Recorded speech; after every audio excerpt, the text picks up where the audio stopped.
भोपाल से बड़ी खबर है। कैबिनेट बैठक में कई अहम फैसले लिए गए हैं। पीपीपी मोड पर मेडिकल कॉलेज बनाए जाएंगे मध्य प्रदेश में। इन्वेस्टर को कलेक्टर रेट पर जमीन मिलेगी।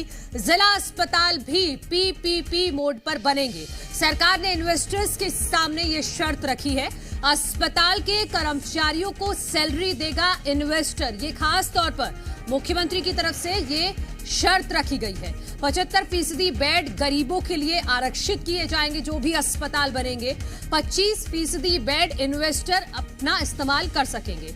जहां मेडिकल कॉलेज नहीं है वहां के लिए ये नियम बनाए गए हैं। तो पीपीपी मोड पर अस्पताल बनाए जाएंगे मध्य प्रदेश में। कैबिनेट बैठक में यह महत्वपूर्ण फैसला लिया गया है। मेडिकल कॉलेज बनाए जाएंगे पीपीपी मोड पर, जिसमें इन्वेस्टर अपना पैसा लगाएंगे और इन्वेस्टर को कलेक्टरेट पर जमीन मिलेगी। और कुछ शर्तें भी सरकार की तरफ से रखी गई है जो जनता के हित में है। पहली शर्त यह है कि अस्पताल के कर्मचारियों को इन्वेस्टर सैलरी देगा। 75% बेड जो भी मेडिकल कॉलेज होगा, जो भी जिला अस्पताल होगा, उसमें 75% बेड गरीबों के लिए आरक्षित होंगे।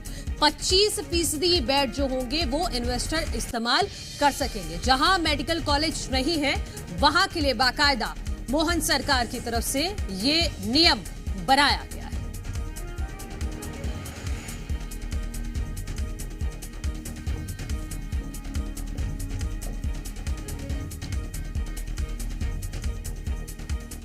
भोपाल में हुई मोहन कैबिनेट की बैठक में कई अहम फैसलों पर मुहर लगी है। जानकारी के मुताबिक कैबिनेट बैठक में सिंचाई और पीडब्ल्यूडी की कई योजनाओं के प्रस्ताव पर फैसले लिए गए हैं, जिसमें प्रदेश भर में चल रही सिंचाई की 10 योजनाओं का बजट बढ़ाने पर मुहर लगी है, जिससे 2000 से ज्यादा ग्रामीण क्षेत्रों में सिंचाई योजना का लाभ मिलेगा। वहीं कैबिनेट की बैठक में डायल 100 के टेंडर की समय सीमा 6 महीने बढ़ाई गई है। इसके अलावा स्मार्ट सिटी 2.0 योजना के तहत 100 शहरों में से 18 सिटी के चयन पर मंजूरी मिली है, जिस पर 135 करोड़ रुपए खर्च किए जाएंगे। वहीं न्यायिक अधिकारियों और न्यायाधीशों को प्रशिक्षण देने के लिए जबलपुर में बिल्डिंग बनाने को भी कैबिनेट ने मंजूरी दे दी है। इसके साथ ही प्रदेश में 3500 किलोमीटर सड़कों का सुधार किया जाएगा। जबलपुर में नर्मदा नदी पर 170 करोड़ की लागत से झूला पुल बनाया जाएगा। ये कुछ महत्वपूर्ण फैसले हैं जो हम आपको बता रहे हैं। पूरे प्रदेश की लगभग 10 से ज़्यादा योजनाएं ऐसी है जिसमें सिंचाई की योजना का कार्य समय सीमा में, उसके लिए बजट आज स्वीकृत किया गया।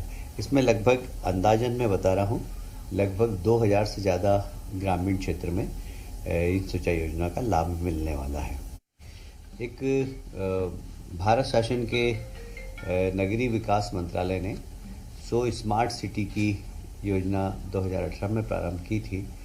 1.0 उस योजना का नाम था। उसके अंतर्गत देश की 100 स्मार्ट सिटी माननीय प्रधानमंत्री जी ने घोषणा की थी कि इनको बहुत अच्छे शहर बनाए जाएं। उन 100 स्मार्ट सिटी में से एक बार फिर से एक नई योजना भारत सरकार ने प्रारंभ की है। 2.0 स्मार्ट सिटी योजना नाम है उसका। उसके अंतर्गत इन 100 में से ही 18 सिटी का चयन किया जाएगा और उनको लगभग 135 करोड़ रुपए की राशि दी जाएगी। अभी वर्तमान में न्यायिक अधिकारियों के प्रशिक्षण के लिए एक न्यायिक प्राधिकरण ने योजना बनाई है, जिसके अंतर्गत न्यायालय में काम करने वाले न्यायाधीशों को समय समय पर प्रशिक्षण देना। इसके लिए जबलपुर में एक संस्थान, एक बिल्डिंग बनेगी जो लगभग उसका 450-500 करोड़ का बजट है।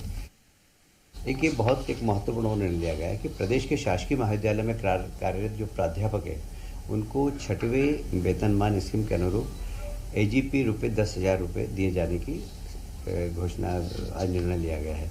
वास्तव में जब इन प्राध्यापकों को 10,000 रुपये अतिरिक्त 6वें वेतनमान का मिल जाएगा, जिससे इनका अपग्रेडेशन हो जाएगा और ये अपने अंडर में फिर विद्यार्थियों को पीएचडी भी करवा सकते हैं। तो कैबिनेट की बैठक में कई महत्वपूर्ण फैसले लिए गए हैं। इसी पर चर्चा करने के लिए हमारे सहयोगी अजय दुबे हमारे साथ जुड़ गए हैं। अजय, आप बताइएगा, जो अलग अलग क्षेत्रों में अलग अलग वर्गों के लिए फैसले लिए गए हैं, उससे मध्य प्रदेश की जनता के जीवन में क्या बदलाव होगा और कैसे? बिल्कुल, आज मोहन कैबिनेट ने कई अहम फैसलों पर निर्णय लिया है। 10 से करीब जो सिंचाई परियोजनाएं हैं मध्य प्रदेश के अलग अलग जिलों में जो संचालित हो रही हैं, जिनका काम पूरा नहीं हुआ था, उनको बजट की आवश्यकता थी। मोहन कैबिनेट में फैसला लिया गया है उन तमाम जो 10 परियोजनाएं हैं अलग अलग जिलों में जो संचालित हो रही थी, उनका जो है बजट बढ़ाया गया है। सरकार ने बजट का प्रावधान किया है ताकि काम जल्द से जल्द पूरा हो सके।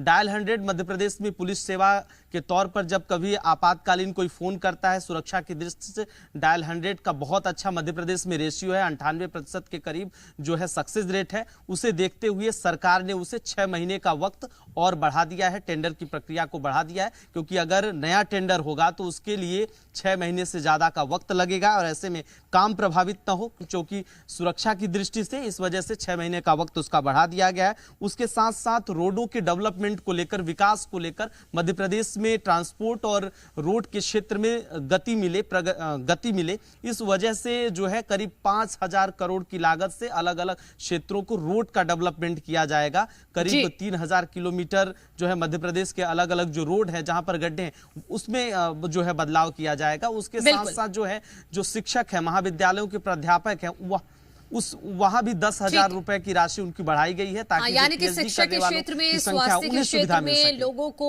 जब लोग घरों से बाहर निकले तो सड़कों पर कोई दिक्कत ना हो, हर क्षेत्र का ध्यान रखते हुए ये तमाम बड़े फैसले कैबिनेट की तरफ से लिए गए हैं। बहुत शुक्रिया अजय आपका तमाम जानकारी के लिए।